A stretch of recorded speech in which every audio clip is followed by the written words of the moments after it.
kamusta tayong lahat? Nagpapasalamat ako kay Almighty Father tsaka kay Jesus Christ dahil iniingatan niya tayo sa araw-araw.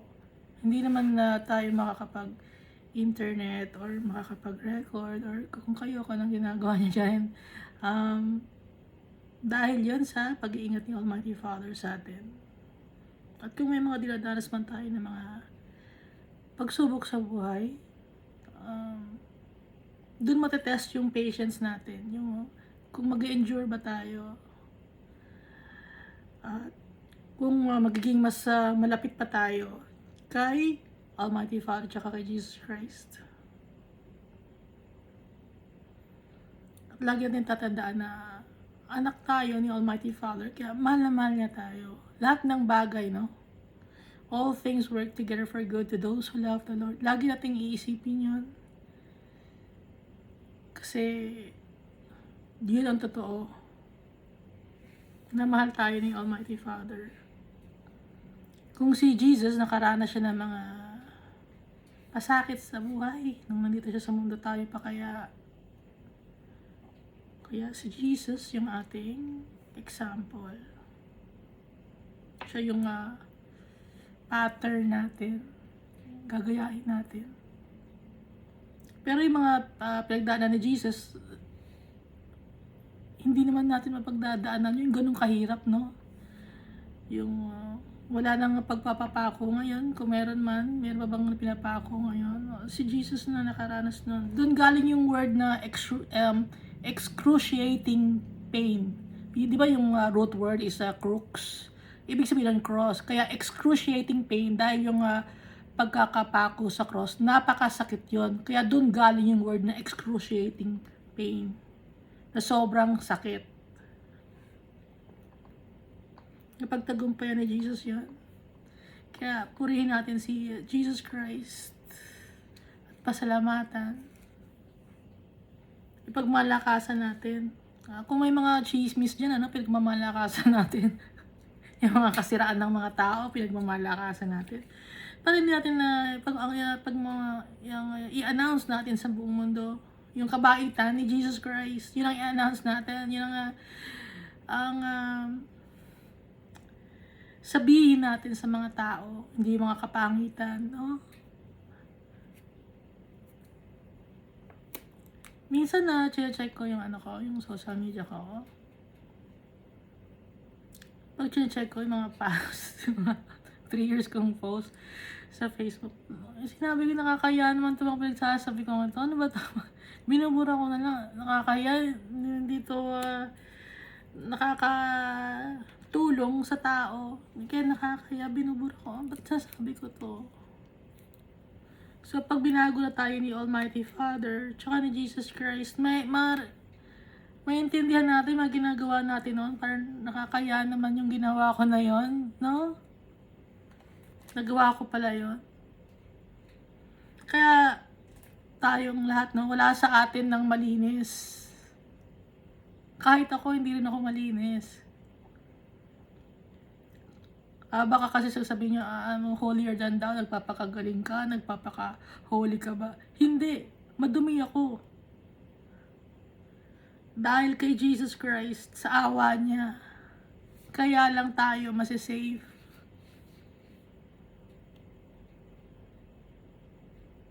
Kaya lang tayo nalinis dahil kay Jesus sa dugo niya. Kaya lahat tayo, wala tayong may pagmamalaki. Ang may pagmamalaki natin, yung tatay natin, tsaka si Jesus. Yun ang may pagmamalaki natin. Kaya kung ano yung mga pinag-aralan natin, yung mga naabot natin sa buhay, wala yun.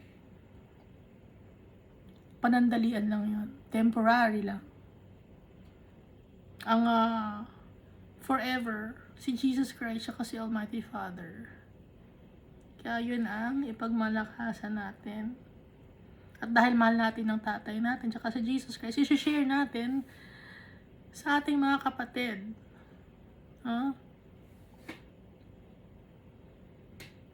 Sa ating mga neighbor. Hindi lang yung kapitbahay, kundi lahat ng tao, i-share natin yung kabaitan ni Almighty Father. Tsaka ni Jesus. kahit ayaw nila, no, na sumasakit na yung tenga nila, ipakita rin natin sa pamamagitan nating mga gawa at kung paano tayo makitungo sa mga tao.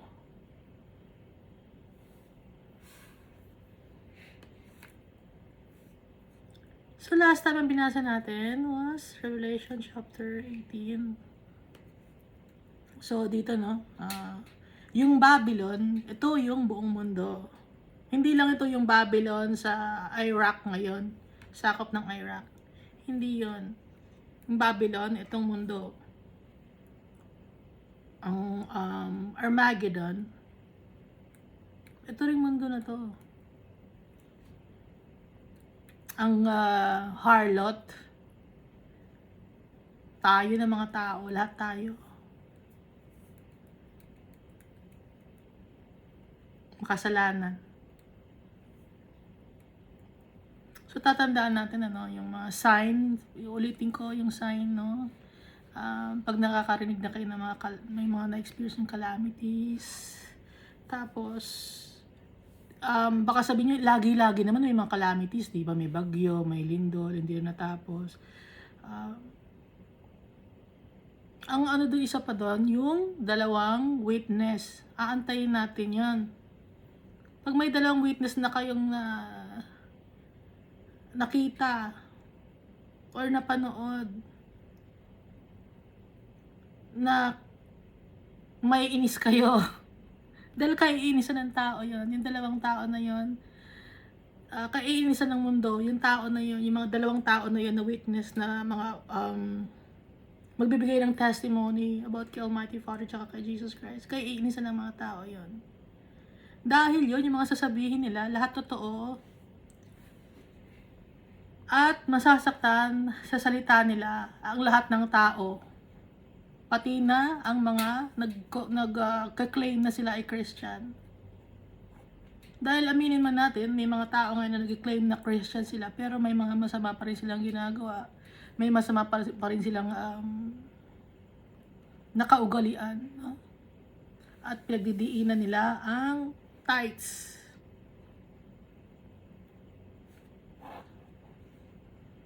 Hindi kailangan ni Almighty Father ang tithes, sinulit ko lang. No? So kaya lang tayo tutulungan sa tao, sa mga kapatid natin, dahil nasa sa atin ang si Almighty Father sa puso natin. Kung nasa puso natin si Almighty Father, nasa atin ang si Jesus Christ at ang mga fruits of the Holy Spirit. At yung fruits of the Holy Spirit na yon, makakagawa tayo ng bagay na kapuri-puri kay Almighty Father. Makakatulong tayo. At ang hinihingi sa atin ng Almighty Father, hindi lang 10%. Buong pagkatao natin. Denying ourselves. Kaya nga, love the Lord your God with all your heart, with all your soul, with all your might, and with all your strength. Dahil pati sarili mo, kakalimutan mo, si Almighty Father ang titignan natin. Kaya nga buong puso na, kalakasan, pati pag-iisip, si Almighty Father. Turo sa atin yun ni Jesus Christ. At alam natin na sa Bible nakalagay, the Father and I are one, sabi ni Jesus Christ. Kaya si Jesus Christ ay God din, our Lord of Lords and King of Kings and our Savior and our Redeemer. Nagkatawang tao lang siya para ma-experience niya yung mga bagay na na-experience natin, para masabi sa atin na hindi lang ikaw ang nasaktan, hindi lang ikaw nakaranas ng hirap ng buhay sa mundo.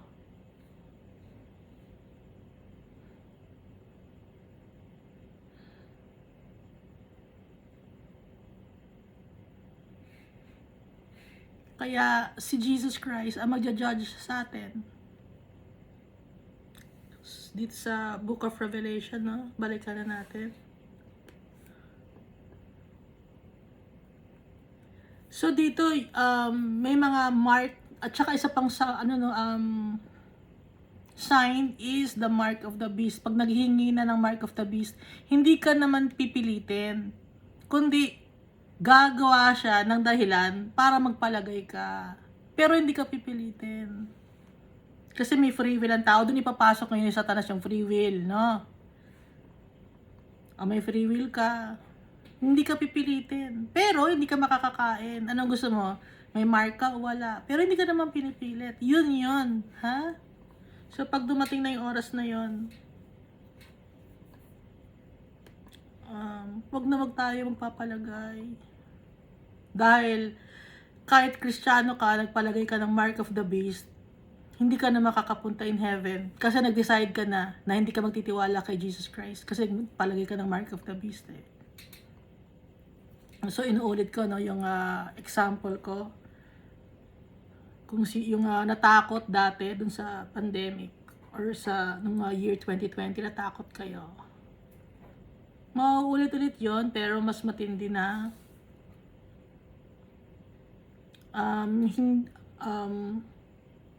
tungkol na sa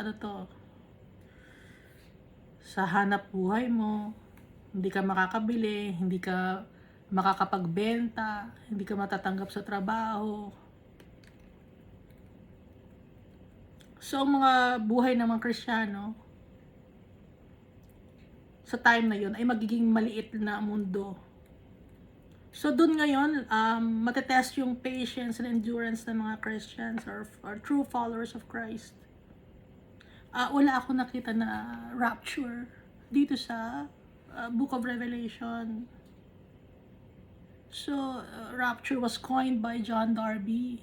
Ginawa ni John Darby nung 1700s or 1800s. Dun lang lumabas yung turo about rapture. Kung iti-check nyo, dun lang lumabas yon. Pero gusto ko rin sanang may ganon. Kasi parang hindi ka na maghihirap, di ba? Yun ang ibig sabihin ng rapture eh. Pero wala ako nabasa rito.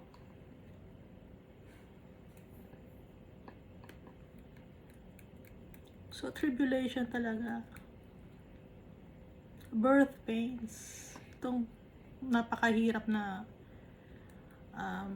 dadanasin ng mga Christians. Kasi yung mga hindi naman Christians, sila eh, willing sila. Willing sila. Kung ngayon pa lang, willing na sila, mas magiging willing sila kasi in the future. Pero may mga magiging Christian pa rin. No? Meron pa rin, hanggang ngayon may mga tinatawag pa rin si Almighty Father na mga anak niya na magiging true followers of Christ. Kaya, hindi pa dumarating si Jesus Christ. May mga inaantay pa. Ang mga kapitbahay natin, kabag-anak, gano'n.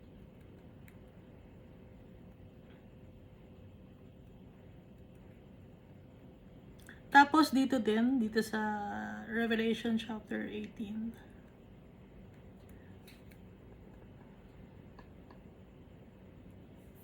Sabi dito, I heard another voice from heaven saying, "Come out of her, my people, lest you share in her sins and lest you receive her plagues." So verse 4. So ito yung mga Christians. Ibig sabihin ng come out of her, wag tayo makikipag-participate, no? Wag makikipag-participate sa mga gawain na mga masasama. So yung mga Christians sa time na to, maliit ang mundo nila, mahihirapan.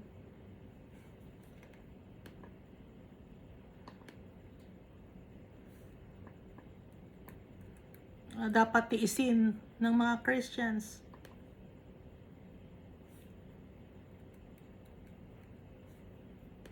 Ngayon pa lang yung mga nag-share ng word of God sa streets, sa kalye, hinuhuli na pala ng mga ng mga authorities. ng mga officers, sinuhuli na sa kalye. May napanood ako eh. Mas ini-encourage pa nila na mag-speak publicly yung mga tao na alphabet genders. Naintindihan nyo? Mas ini-encourage pa nila kaysa sa mag-share ng word of God. Yung mga tao mas gusto na yung ipakalat yung kasamaan, yung mga perverted ways ng mga tao, kasi kaya inaalaw yon dahil yung mga nagpapaalaw nun or yung pumapayag nun, demonic possession, possessed sila by the devil. So pareho sila ngayon gusto na ipakalat sa buong mundo yung perversion, alphabet genders.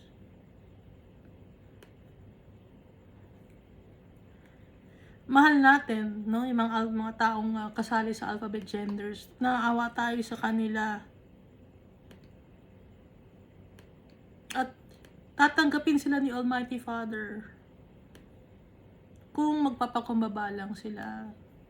At kung matatanggap nila sa sarili nila yung pain na naranasan nila. Kaya sila nagkakaroon ng twisted mind, no? Kasi may pain silang naramdaman nung bata sila or may na-experience sila na nasaktan sila.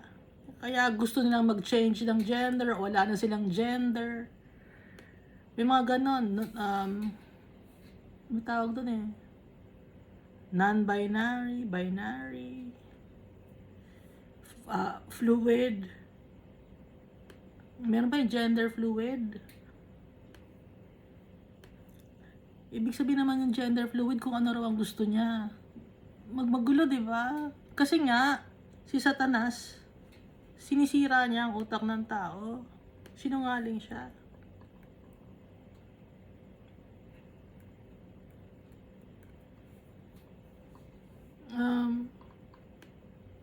Kaya nga, malapit nang dumating si Jesus Christ. Hindi pa lang natin alam kung kailan. So, itong mga nasa Book of Revelation na sinasabi sa atin, mangyayari ito.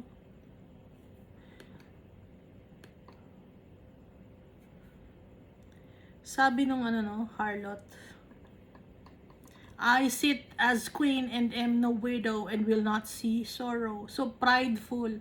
Ako ay isang reyna, hindi ako magiging widow, or hindi ako widow, hindi ako makakaranas ng kalungkutan. Prideful ang mundo na to. Corrupted.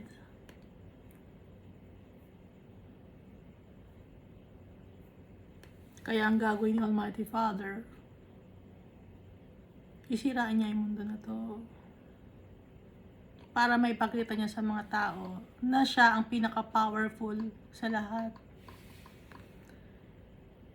Kasi matagal nang dinidisregard ng mga tao si Almighty Father tsaka si Jesus Christ. Binabastos. So napaka-patient ng tatay natin tsaka si Jesus Christ.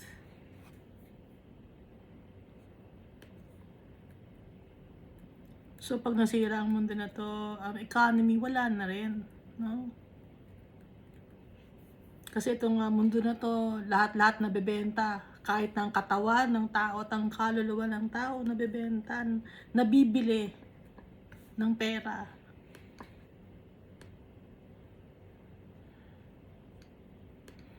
Kaya,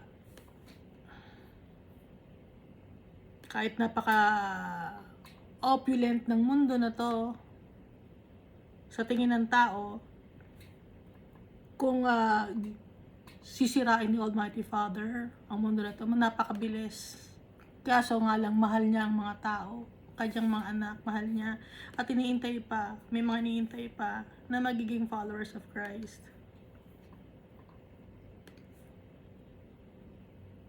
So dito sa verse 20, rejoice over her, O heaven, and you holy apostles and prophets, for God has avenged you on her.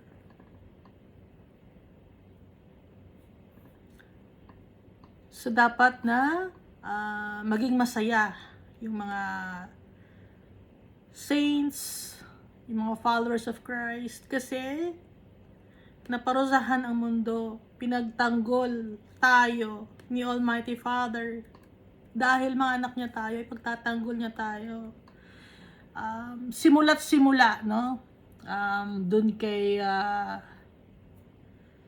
yung dumanak na dugo ni Cain, lahat yun kaya nga dito na puno na si Almighty Father. Ipagtatanggol niya lahat, kahit na yung pumatay kay Jesus, pumatay sa mga apostles, damay-damay yung mga gumawa ng kasamaan, yung mga hindi nagbago ang kanilang ugali, hindi sila nagtiwala kay Almighty Father, yun ang makakaranas ng galit ni Almighty Father.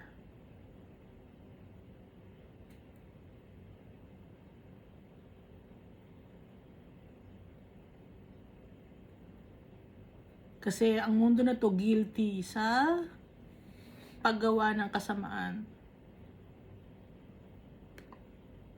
Pag sinasabing ang mundo na to, no, yung lahat ng tao sama-sama na tayo.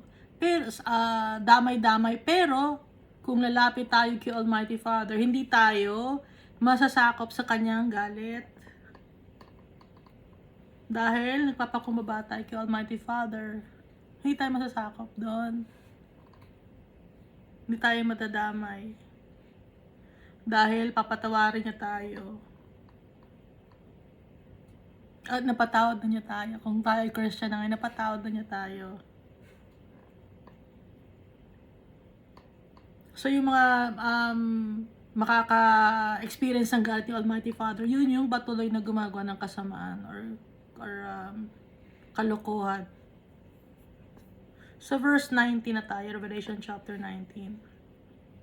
After these things I heard a loud voice of a great multitude in heaven saying, Hallelujah! Salvation and glory and honor and power belong to the Lord our God.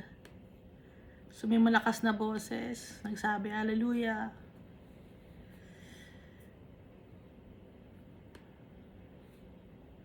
Salvation and glory and honor and power belong to our Lord, our God. For true and righteous are His judgments.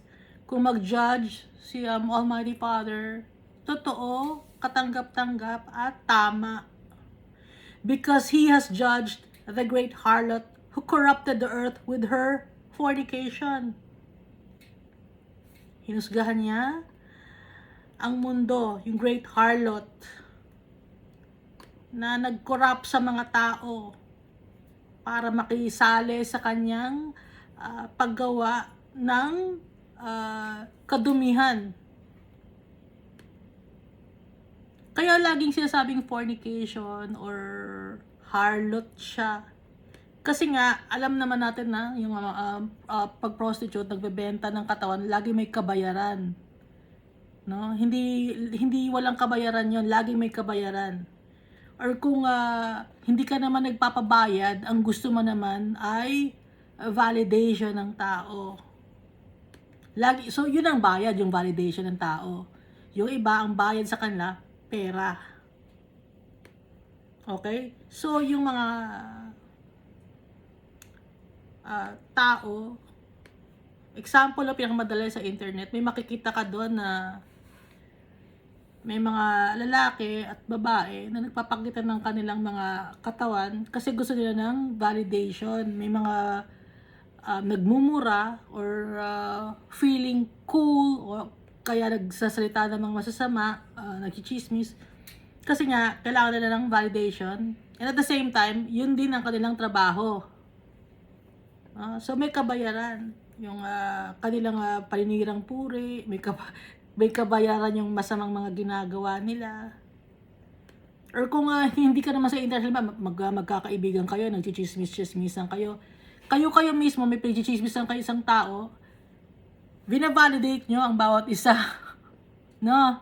Binavalidate niya ang bawat sa mabuti tayo, ganito ang buhay natin, yung isang kaibigan natin, gano'n ang buhay niya.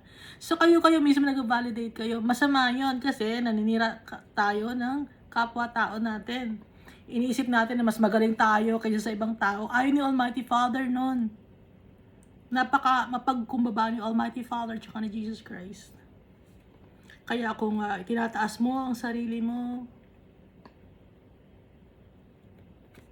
hindi yun turo sa atin ni Jesus Christ tsaka ni Almighty Father, kasi ang turo sa atin ni Jesus Christ tsaka ni Almighty Father ay magpakumbaba. Kasi ang nagpapakumbaba kay Jesus Christ o kay Almighty Father, itinataas niya. Si Almighty Father mismo ang nagbibigay ng blessings pag nagpapakumbaba tayo sa Kanya at sa mga tao. Kaya hindi tayo lalamang or mangyayabang sa ibang mga tao. Dahil hindi yun ang turo sa atin ni Jesus Christ. Tuloy natin, o kaya sa trabaho, may mga naghihingi ng lagay. Alam niyo yon, yung ano bang tawag sa lagay? Yung under the table. Imbis na tama ang gagawin mo, may mali kang gagawin, tapos babayaran ka.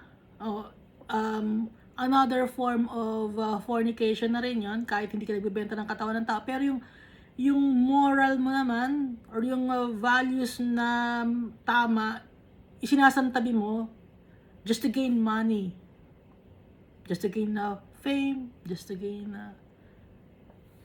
fortune, power.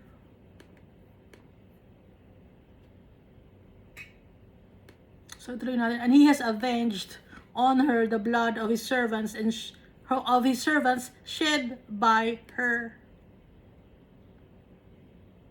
Pinarusahan ang great harlot kasi siya ang nag-encourage sa mga tao na gumawa ng mga mali. So payback, payback time, avenge. Dahil may mga Christian din na namatay or naging victim dahil sa corrupt ang mundo na to, yung mga tao hindi nakakuha ng justice. Si Almighty Father magbibigay ng justice sa mga tao. Kaya wag natin ilagay sa kamay natin ang justice. Kung may mga malimang nagawa sa atin, ibibigay natin lahat kay Almighty Father. Pero hindi naman natin sasabihin kay Almighty Father, Lord, parusahan nyo sila, hindi. No? Kasi pag ganun, hindi ka anak ng Diyos, na Lord, parusahan mo sila. Kundi, Lord, i-bless mo sila. Baka sabihin, baka i-bless. Oo, bless. No? At si Almighty Father, may sarili siyang isip. Okay? Hindi siya nadidiktahan. Kaya natutuwa siya pag sinasabi natin na i-bless yung mga aaway sa atin. Kasi, ibig sabihin nun, anak niya tayo, mabait tayo, gaya niya, mabait siya, he's good. Ginagaya natin siya. Ginagaya natin si Jesus. So, darating ang time na may vengeance. Kahit hindi tayo humingi ng vengeance, si Almighty Father ang magbibigay ng vengeance for us. He will avenge us.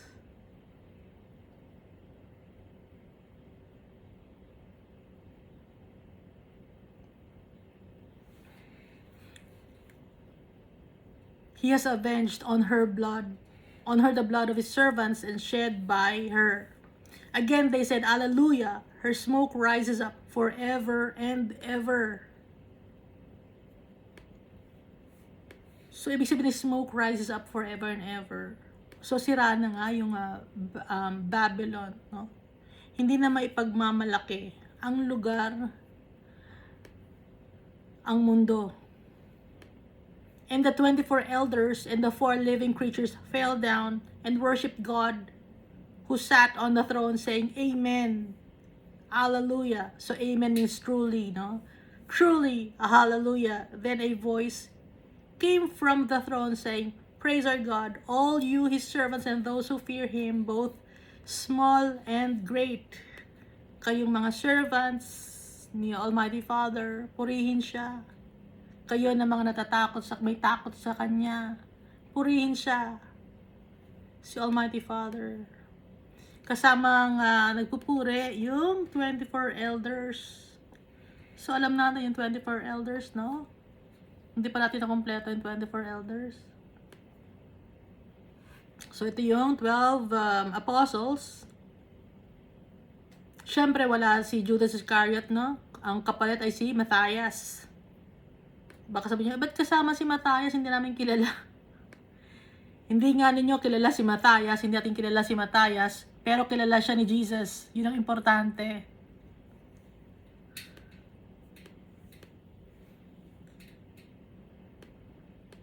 And the 4 living creatures. So alam naman yung 4 living creatures, no? Yung like a face of a man, like a face of an ox, like a lion, face of a lion, like a flying eagle. 4 na ba yun? And worship God who sat on the throne. Kaya nga yung tatay natin, royalty, nobility. So tayo ay blessed kasi yun ang tatay natin. May pagmamalaki natin ang tatay natin. Puros pagmamahal ang binibigay niya sa atin.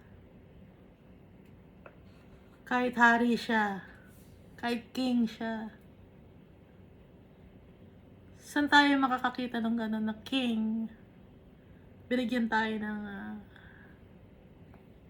pagpapahalaga.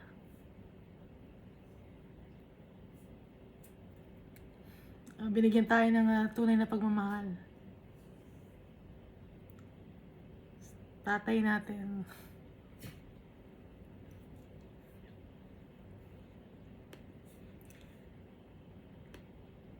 Pareho ba tayong tatay? Sino ba tatay niya? Ang tatay ko si Almighty Father. Yung naggumawa ng mundo na to.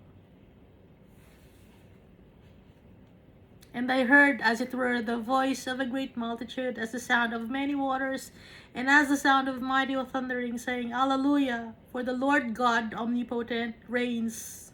Let us be glad and rejoice and give him glory. For the marriage of the Lamb has come, and his wife has made herself ready. So si Jesus Christ, no? Yung Lamb. Tapos yung his wife, yun yung church. Ngayon, may mga tao na dito sa mundo, corrupted ang isip nila. O, sino yung wife? No? Sino yung wife? Eh, yung church, di ba may lalaki yon at saka may babae yon. Ang church, ang kinoconsider na church, tayo na mga followers of Christ, babae man tayo at lalaki, at kaya ibig sabihin na marriage, kasi didikit tayo kay Jesus Christ, sa Kanya tayo didikit, kaya tayo ngayon ay magiging sons and daughters of our Lord and of our Almighty Father. Dumidikit tayo kay Jesus. Kaya nga diba, pag may mga kinakasal, pag kinasal ka na dun sa isang lalaki, nagiging tatay na niya, yung babae, nagiging tatay na niya, yung tatay ng lalaki, di ba? Kino-consider ng ganon. Tapos, kung ano yung mamanahin ng lalaki doon sa tatay niya, kasama na rin yung magmamana din yung babae. Kaya nga, marriage, no? Pero ano to, hindi to literal, no? Hindi to literal. Sinasabi lang to para makadikit nga tayo kay Jesus Christ. Hindi na tayo aalis sa tabi ni Jesus Christ. Kasama niya tayo na magre-reign. Kasi yun ang promise niya sa atin, inheritance natin. Ang inheritance natin ay makasama si tatay natin, tsaka si Jesus in heaven. Yun ang true treasure. And to her it was granted to be arrayed in fine linen, clean and bright. For the fine linen is the righteous acts of the saints. So bibigyan tayo ng bagong damit, mga puting damit, clean and bright, naka-prepared na sa atin.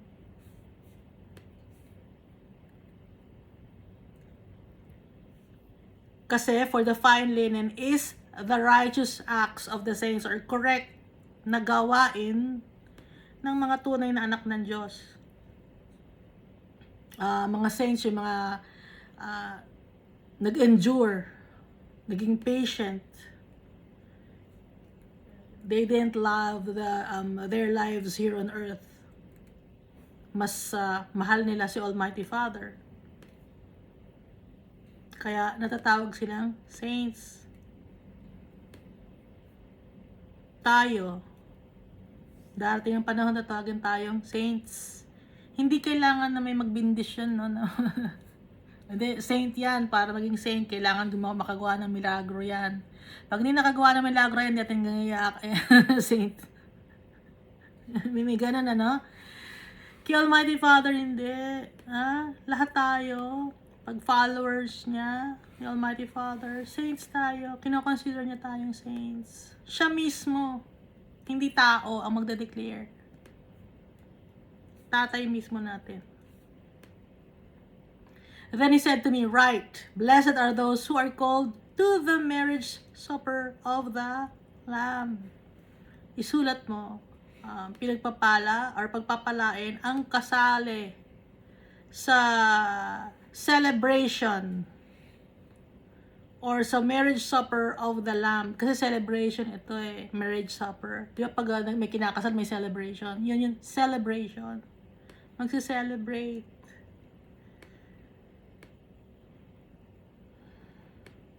And he said to me, "These are the true sayings of God." Sabi kay John the Evangelist. And I fell at his feet to worship him. So angel ang nagsasalita no? Ito ang totoong sinasabi ni Almighty Father. Yang sabi ng angel. And I fell at his feet to worship him. Si John, lumuhod sa angel para sambahin yung angel. But he said to me, "See that you do not do that." Huwag mong gagawin yan. Sabi ng angel. So, hindi natin dapat sinasamba ang mga angel. No? Ang sabi dito, "I am your fellow servant." Kapareho mo rin ako na tagapaglingkod ni Almighty Father and of your brethren at ng iyong mga kapatid who have the testimony of Jesus. Worship God, for the testimony of Jesus is the spirit of prophecy. So, merong spirit of prophecy. See? Gift, no? Ng spirit of prophecy. See? Na ibinigay kay John. The testimony of Jesus is the spirit of prophecy.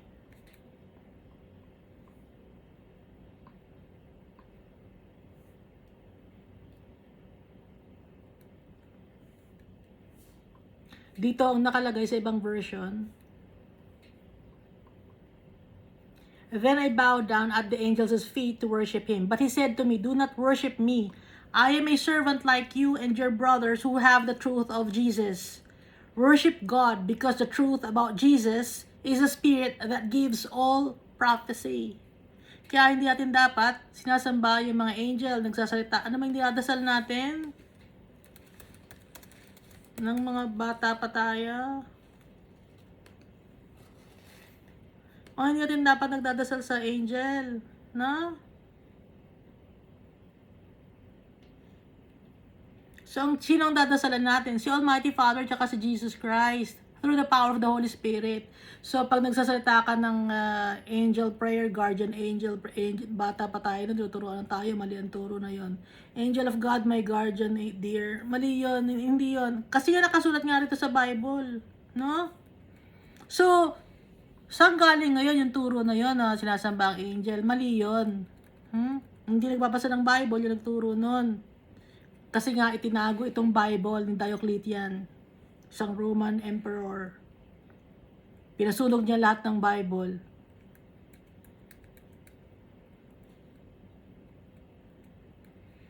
Kasi may sarili silang katuruan na minimekos-mekos lahat ng to create a one religion, one nation. Yun ang motto ng Roman Empire. So yung gusto ko lang balikan yung si Daniel kasi napanaginipan ni Daniel, yung unang beast. Ang motto noon nung unang beast na napaginipan, 'di ba 4 na beast yung napanaginipan ni Daniel. Yung unang beast yung Babylon, yung motto noon ay ang yung prideful sila. Gusto nila makapunta ng maabot yung heaven. So nandun yung first Babylon yun, no, na nandun din yung Tower of Babel. Ngayon yung pangalawa naman, yung Persian Empire. Na meron siyang malalaking tatlong sakop na malalaking lugar. Persian Empire yon. Tapos yun, yung third beast naman, yun yung Roman Empire. Kasi ang nakalagay doon na sa Roman Empire is 4 na government yon na iba-iba ang nag-rule. Ngayon, ang nakalagay sa Daniel, ang pagkakakilanlan nung pangatlong beast, merong pakpak na 4 at bawat pakpak ay may sariling government or sariling gawain. Yun, Tetrarchy, Roman Empire. Ngayon, yung fourth na beast na panaginip ni Daniel, ito na yon yung paparating.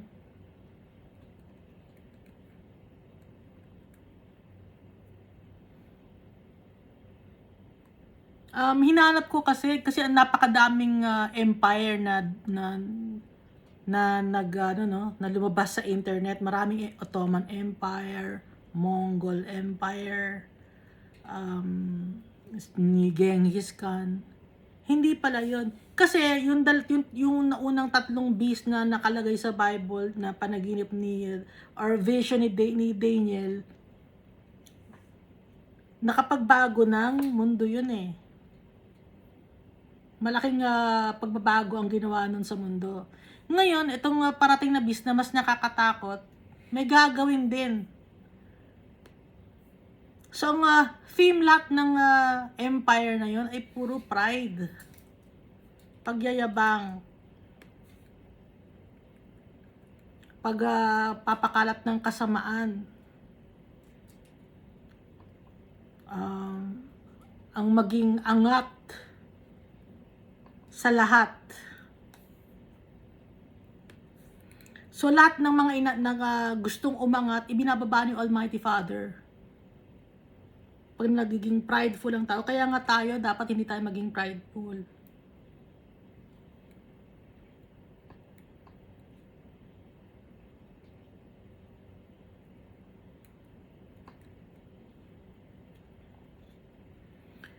Dito sa verse 11, dito na dumating si Jesus Christ.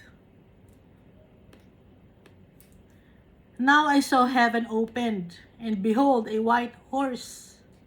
Sabi ni John. And he who sat on him was called Faithful and True.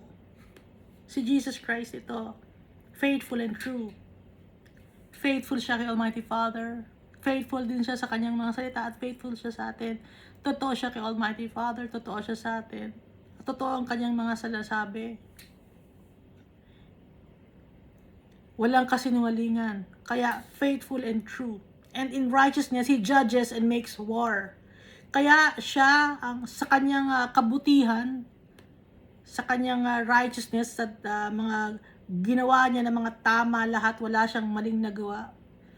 Siya ngayon ang magja-judge ng mundo, ng lahat ng tao. Si Jesus Christ.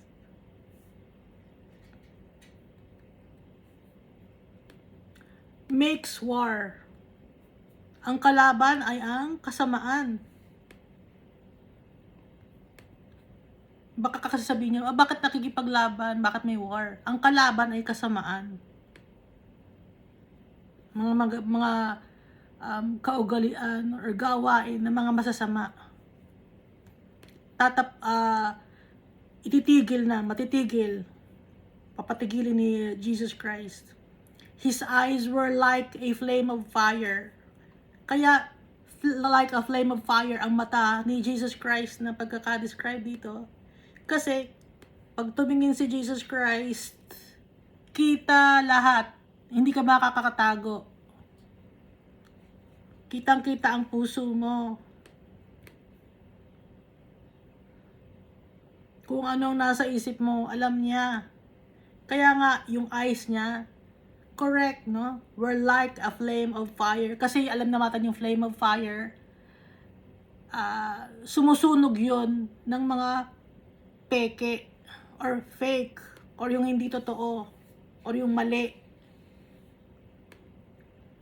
And on his head were many crowns. So, makinang yung dating ni Jesus Christ sa kanyang ulo, no? Many crowns Makinang siya, nagba-bright or nag-i-illuminate dahil sa kanyang holiness. Kasi holy siya. Kaya many crowns kasi nga nag-exude from within, galing sa loob niya, lumalabas sa kanya yung kanyang holiness. He had a name written that no one knew except himself. Meron siyang pangalan na nakasulat na siya lang ang nakakaalam kung ano yon. He was clothed with a robe dipped in blood. So, yung damit niya, dinidescribe dito na robe niya dipped in blood. Ibig sabihin, dahil sa kanyang dugo, nalinis ang mga tao. At siya ay ang naging sacrifice. And his name is called the Word of God. Si Jesus Christ. Kasi, he's the Word made flesh. Si Jesus Christ. Siya ang salita ng Diyos kasi binanggit na siya sa Genesis, Exodus, Leviticus, Numbers, Deuteronomy.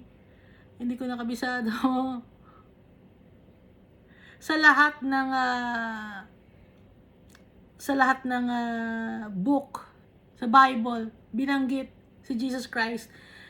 Hindi niyo nakikita ba na nababanggit si Jesus Christ? Kasi nga, yung name niya wala, no? Kasi, nung ipinanganak lang siya, saka siya binigyan ng name na Jesus. Pero, dun sa, hindi siya pinapangalanan. Sa lahat ng mga book sa Bible, describe lang siya. So, dun sa example, no, yung sa Book of Ruth. Dun sa Book of Ruth, yung katangian doon ni Obed. Kinsman Redeemer. Alam niyo ba yung Kinsman Redeemer? Siya yung tumutulong sa kanyang mga kamag-anak na naghihirap, si Obed, no? So, yun ang katangian ni Jesus. Tumutulong siya sa kanyang mga kapatid na nahihirapan, nakakaranas ng trials and tribulations.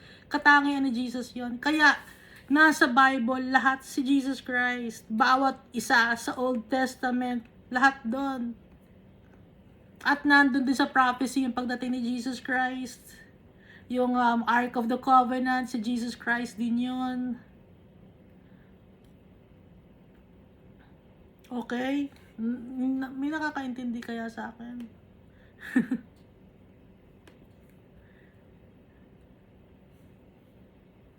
At saka, di ba, sa Book of Genesis, in the beginning, God created the earth. Tapos nakalagay, let's make man in our image and likeness. Let us make, tayo. Kasama ni Almighty Father, si Jesus Christ. At saka, di ba, nakita siya ni Abraham nung susunugin na yung Sodom and Gomorrah. Hindi siya tumuloy. Tatlo nakita ni Abraham.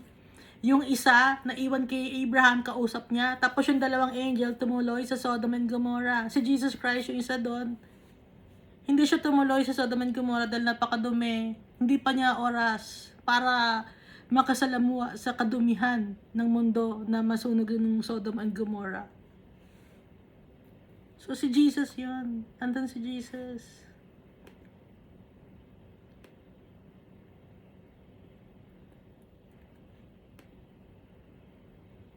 Kaya yung name niya is called the Word of God. Nababasa na natin siya. Nababasa na natin siya, hindi pa natin siya alam na siya pala yun. Lately ko lang din nalaman, yung Ark of the Covenant, sinisimbolize si Jesus Christ.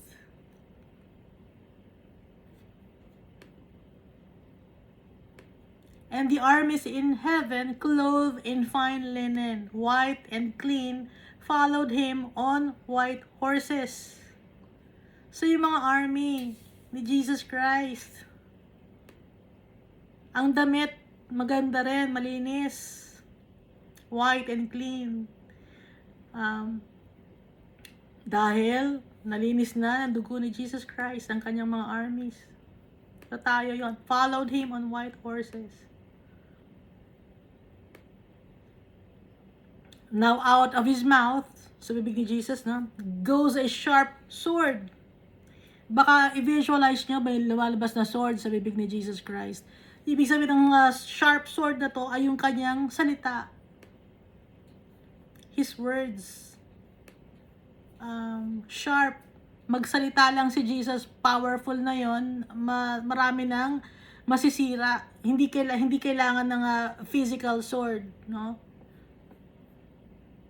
So binabanggit ito sharp sword, figures of speech to. That with it, he should strike the nation. Sa pamamagitan lang ng salita ni Jesus. And he himself will rule them with a rod of iron. He himself treads the winepress of the fierceness and wrath of the Almighty God. And he has on his robe and on his thigh a name written, King of Kings and Lord of Lords, si Jesus Christ. Nakalagay sa kanyang robe, tsaka sa kanyang thigh. Bakit sa kanyang thigh? Ano ba yung thigh? Ano bang meron sa hita? Yung thigh ay, ang buto doon ay femur. Matibay ang buto na femur. Femur bone. It's the longest bone sa katawan natin, ang femur. Sa hita yun. So kung ititignan niyo, no, dito sa Bible, yung thigh, pag nagsusumpa yung mga tao dito, halimbawa sa Genesis chapter 24 verse 2, and Abraham said unto his eldest servant of his house that ruled over all that he had, put, I pray thee, thy hand under my thigh. So pag kailangan mo ng promise, ilagay mo yung kamay mo sa thigh ko. Kasi yung thigh nga, mahirap mabali ang buto nun. Hindi agad-agad nababali. Mababali lang ang buto nun pag may aksidente sa motor. Okay? May nakakaintindi kaya sa akin. Kaya yung promise ni Jesus yon. Kaya nga may nakalagay na name sa kanyang thigh, promise yon. It's a promise na tinupad niya. Okay? Eh dito pa, no? Saan pa yung tungkol sa thigh? Marami dito nakalagay. Na importante yung pagpapromise mo na ilalagay mo yung kamay mo sa thigh or under the thigh. Si Jacob. Saan ba si Jacob dito?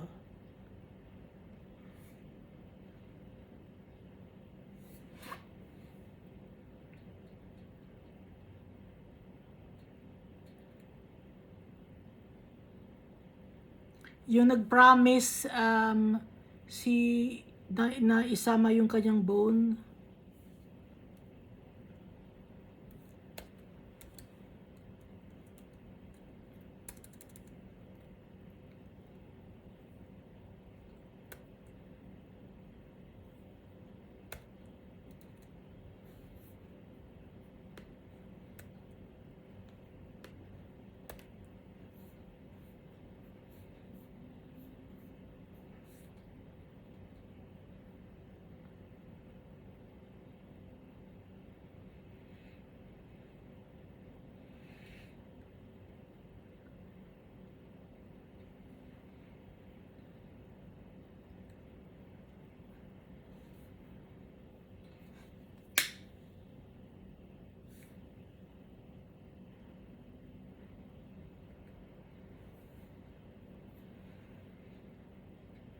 dito naman sa, and when he saw that he prevailed not against him, sa Genesis chapter 32 verse 25, when he saw that he prevailed not against him, he touched the hollow of his thigh, and the hollow of Jacob's thigh was out of joint as he wrestled with him.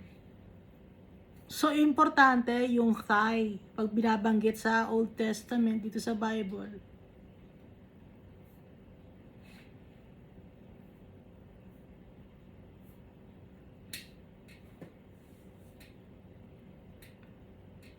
Sa Genesis chapter 47 verse 29, and the time drew nigh that Israel must die, and he called his son Joseph and said unto him, if now I have found grace in thy sight, put, I pray thee, thy hand under my thigh, and deal kindly and truly with me, bury me not, I pray thee, in Egypt. Sabi ni Israel kay Joseph, mag-promise ka sa akin, ilagay mo yung kamay mo under my thigh. Because yun yung ibig sabihin, pag nagpa-promise ang mga tao under their thigh sa Old Testament dito sa Bible. Kaya, ito, na on his thigh ay name written, King of Kings and Lord of Lords, tinupad ni Jesus Christ ang kanyang promise. Kaya, nabanggit yung thigh. Okay? Tsaka yung thigh ay, ibig nga sabihin nun, yung mahaba yung buo ng thigh, mahirap mabali, matibay.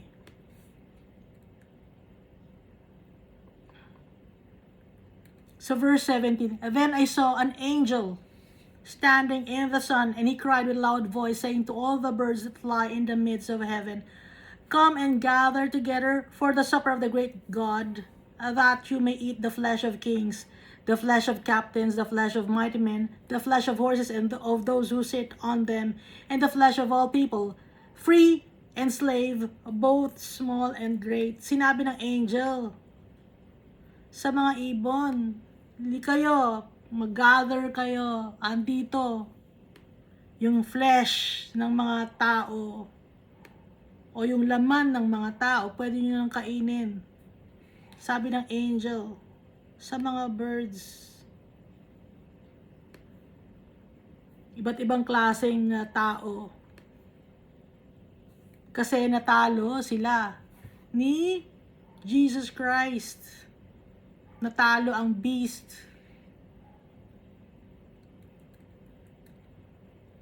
Kaya marami ang kaya nga nabanggit dito na yung may nagpalagay ng mark of the beast abot sa horses bridles, no? Na basa niyo yun, di ba? Horses bridles. Saan verse nga yun? Kasi sa sobrang dami ng mga tao,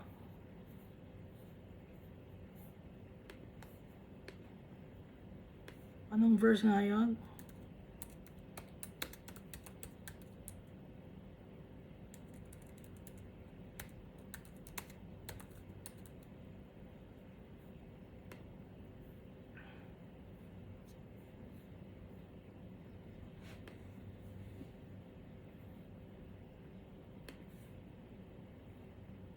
And the winepress was trodden outside the city, and blood came out from the winepress up to the horses' bridles for a distance of 200 miles.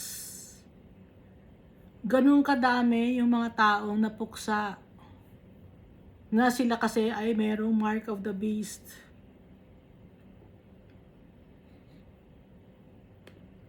Kaya sinabi ng angel sa mga ibon, andito nakagather yung mga katawan ng mga tao na kinalaban si Jesus Christ at si Almighty Father. Mga prideful people, hindi nagtiwala kay Jesus Christ at kay Almighty Father.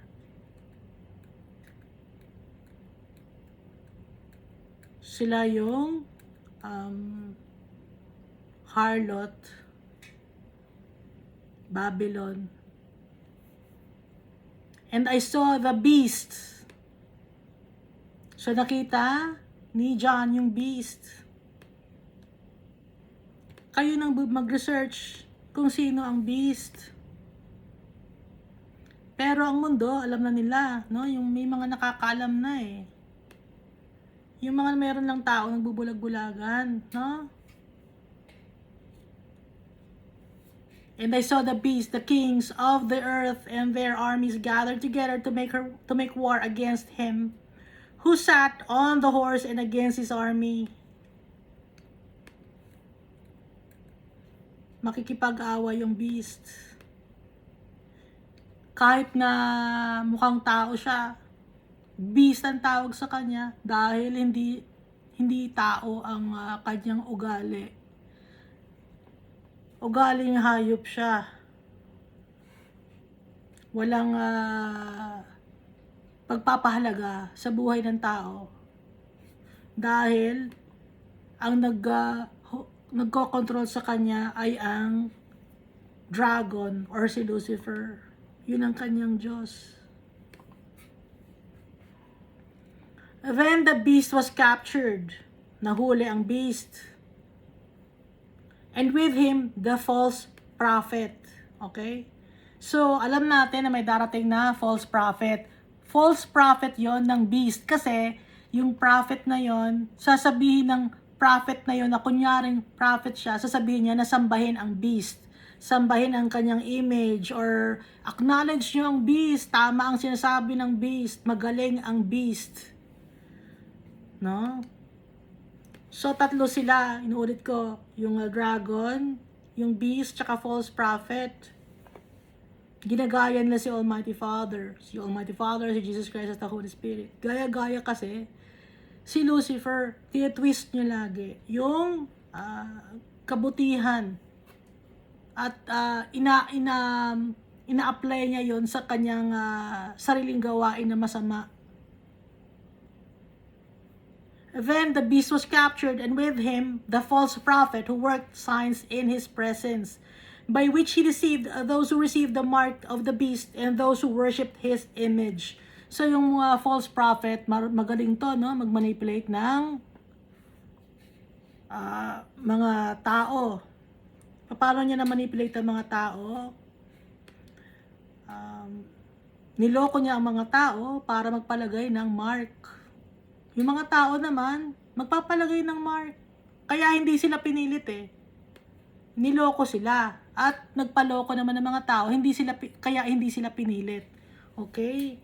Walang pilitang nangyari dito. Kung meron man yung niloko or manipulate or merong ginawang dahilan para magpalagay ng mark yung mga tao.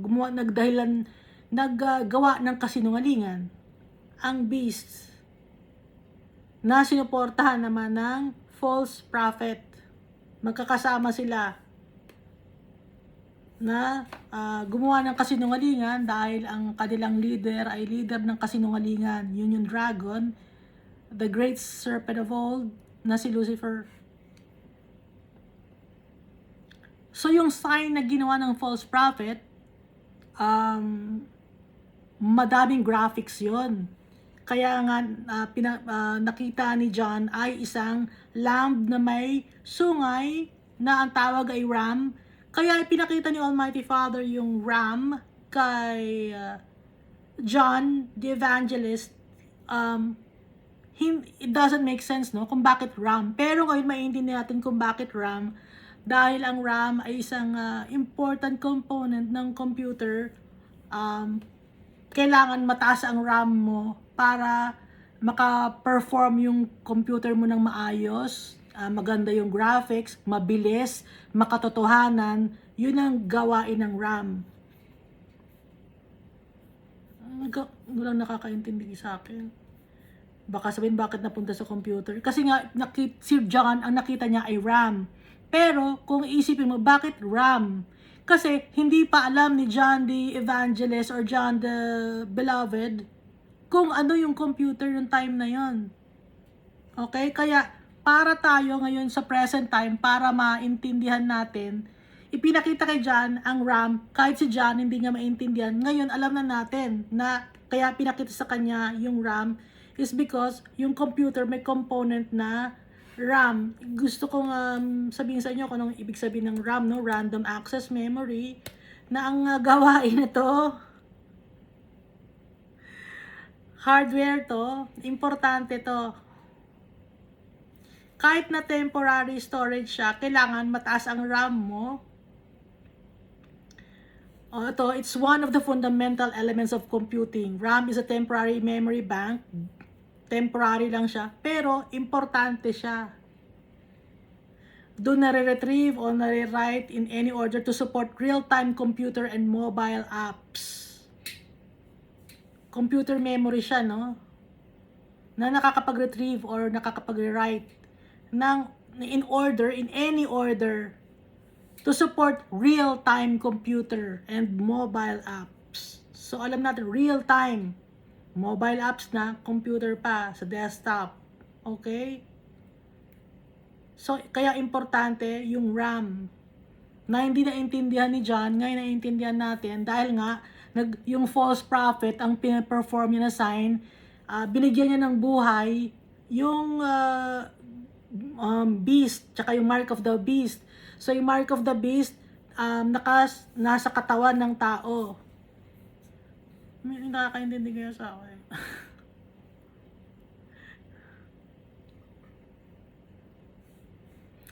These two were cast into the lake of fire, burning with brimstone. So, itong beast, tsaka itong false prophet na to, itinapon sila sa lake of fire na may umaapoy na may kasamang brimstone.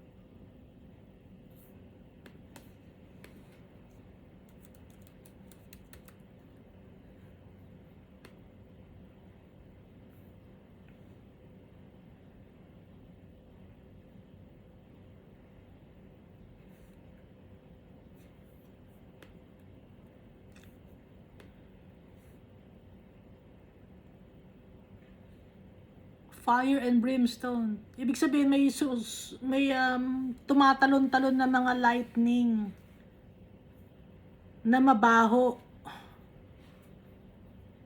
Acrid odor. May sulfuric dioxide na mabaho. Nakaamoy na ba kayo ng sulfuric dioxide? Nakaamoy na ba kayo? Mabaho yun. Nakamoy na ako sa chemistry. At saka ano ko yung nalagyan ako ng, ano ba yun? Hindi ko alam kung ano nakalagay sa akin. Basta alam ko sulfur yun. Ba't mahapde? Yung pala, liquid lang mahapde na. Ba't ganun? Kasi itong sulfur, marami ito, or nakukuha ito, sa malapit sa mga volcano. Kasi yung volcano is inilalabas niya yung sulfur. Kaya kung mimina kayo ng sulfur, dapat malapit sa volcano dahil ang dami doon. Nakita na naman siguro ng volcano, di ba?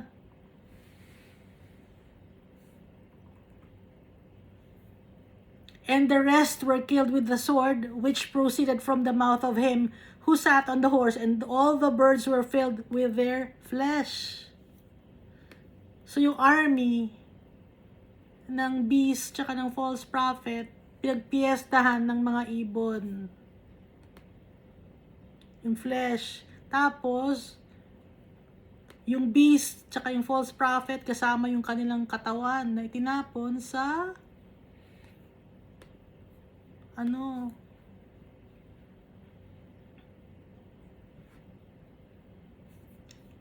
itinapon silang buhay, oh. These two were cast alive into the lake of fire. Hindi sila nakaranas ng kamatayan, kundi buhay pa sila, itinapon na sila sa dagat ng apoy na may nag-spark na mga fire. May dagat na apoy na may nag-spark pa na mga apoy. Buhay silang itinapon.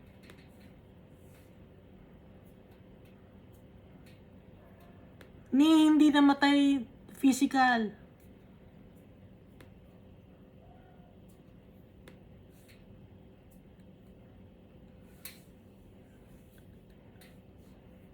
Itong beast, hindi natin alam kung ito ay isang group of people o isang tao lang na makapangyarihan at mayaman na maraming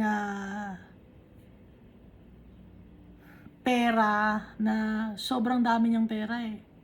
Marami siyang koneksyon sa bawat sector ng lipunan at malaki ang kanyang contribution na philanthropist siya. Okay, kunyaring philanthropist siya.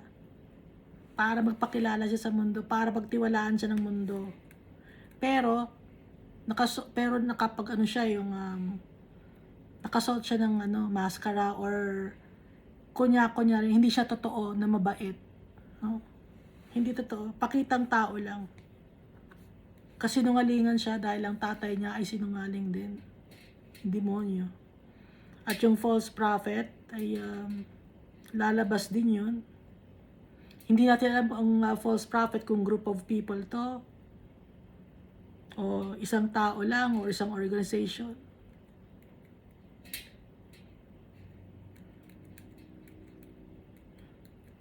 Pero kung mag-search kayo over the internet, marami nang nakakaalam na yun daw ang beast. Okay? Yun daw. Kasi nakakakita sila ng mga proofs. Hindi natin alam kung yun siya ang beast or baka mayroon pang ibang darating.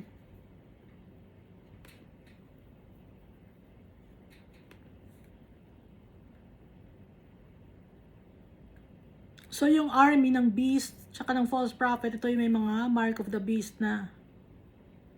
Kaya sila ay pagpapiestahan ng mga ibon, yung kanilang mga katawan. At syempre, ang tungo nila, yung kaluluwa nila ay sa Hades. Pero itong the beast tsaka itong false prophet, sakto na agad sa lake of fire.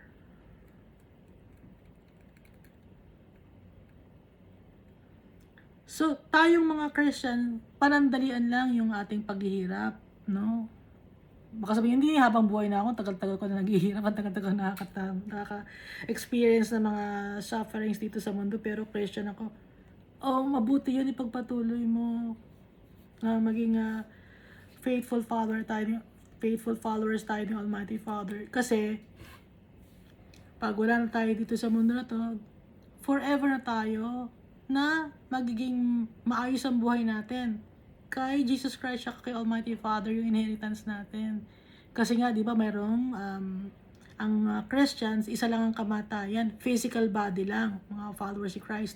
Pero, yung mga hindi naniniwala kay Almighty Father, yung mga patuloy na gumagawa ng kasamaan, dalawang klase ng death ang ma-experience nila. So, ma-experience nila ay physical death, and yung second naman ay yung sa Hades, yun yung pangalawang kamatayan. Sasabihin nyo, hindi, may rapture. Kung may rapture, si Jesus, namatay si Jesus eh. Na-experience si Jesus mamatay. So, tayo pa ba? Mas higit ba tayo kay Jesus Christ na hindi tayo makakaranas ng kamatayan?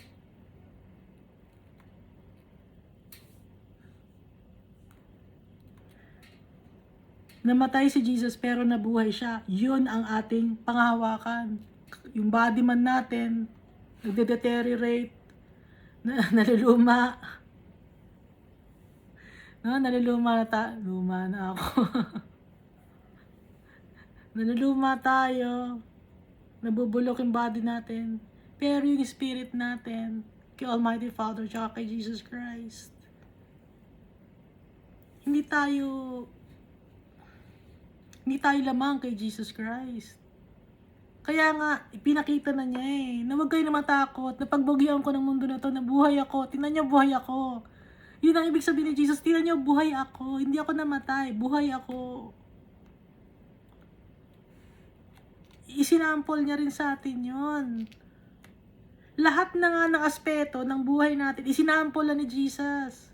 Kaya nga lahat ng paghihirap, naramdaman ni Jesus. Ang aalipusta ng tao, ang hindi siya paniwalaan, ang kahirapan ng buhay, ang walang makain, naramdaman lahat ni Jesus yon. Yung ituring na kriminal, ituring na uod, ramdam ni Jesus yon. Di ba binanggit niya na sa Psalm 22, yung naramdaman niya, hindi na ako tao, uod na ang tingin niya sa sarili niya. Lahat inexplain na ni Jesus, naranasan ni Jesus yung mga nararanasan natin. Pinakita na niya sa atin kahit yung kamatayan. Ipinakita na niya.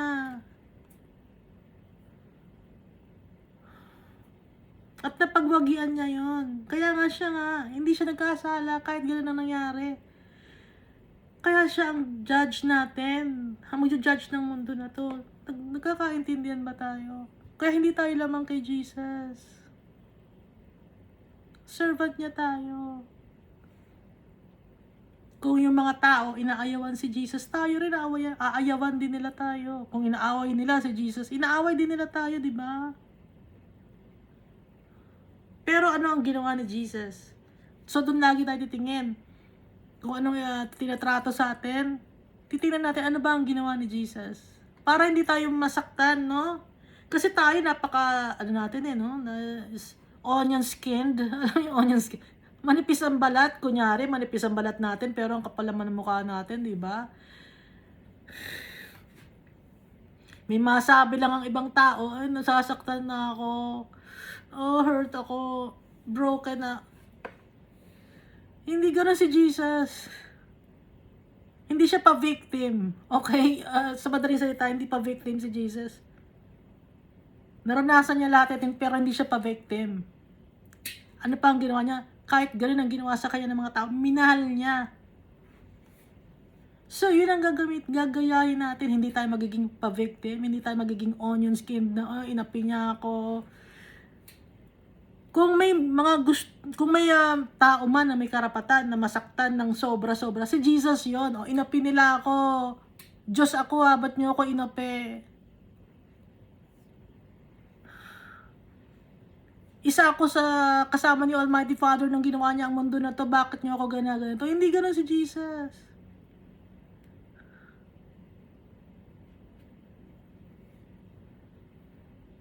Kaya kung may mga nadadanas man tayo,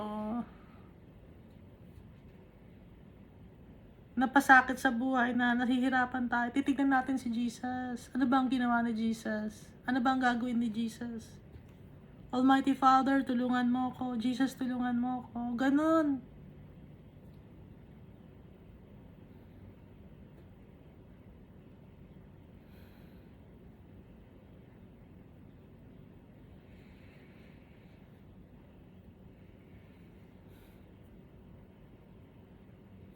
Dahil yung kinoconsider tayo ni Jesus ng kanyang mga kaibigan, kaya pinapakita niya sa atin. Kaibigan, ito ang ginawa ko. Kapatid, ito ang ginawa ko. O pag si Almighty Father naman, anak, dito ang ginawa ni Jesus. Dito ang plano ko sa'yo, anak.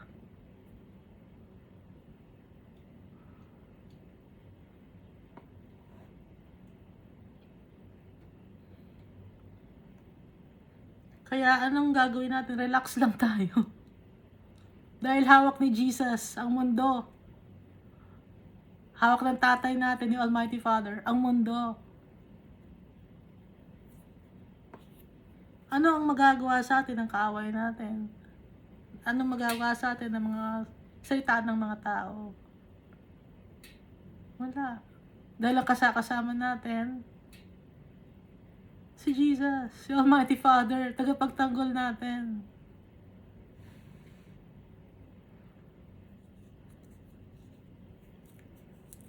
At yon ay dahil sa pagmamahal.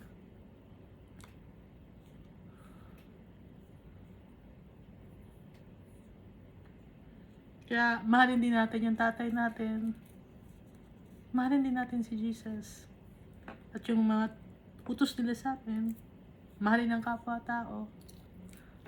Kung sa ngayon man, nahihirapan tayo mahalin ang kapwa-tao, unti-unti yun, no? Ipa-practice ngayon natin. Una, kahit hindi mo mahal ang tao, pipilitin mo ang sarili mo, aayusin mo ang sarili mo.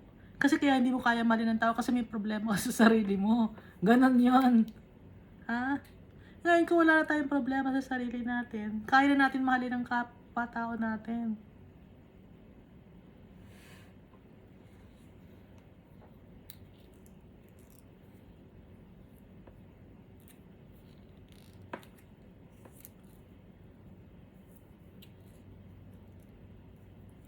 Kaya lagi nating isipin yung pagmamahal ng tatay natin sa atin.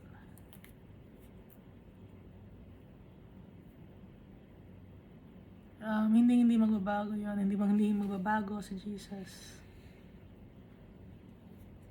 Ang i-aspire natin, ang gawin nating goal sa buhay, ay yung maging katulad ni Jesus. Hindi yung yumaman dahil nawawala ang kayamanan, nasisira, nabubulok, nananakaw. At kung ang kayamanan ang bagay na makakapaghiwalay sa atin kay Almighty Father at kay Jesus, kung yun ang magiging dahilan para makalimutan natin ang tatay natin, wag na lang, kasi yung kayamanan dito sa mundo, panandalian lang to. Ang hindi panandalian for eternity, si Jesus Christ at si Almighty Father.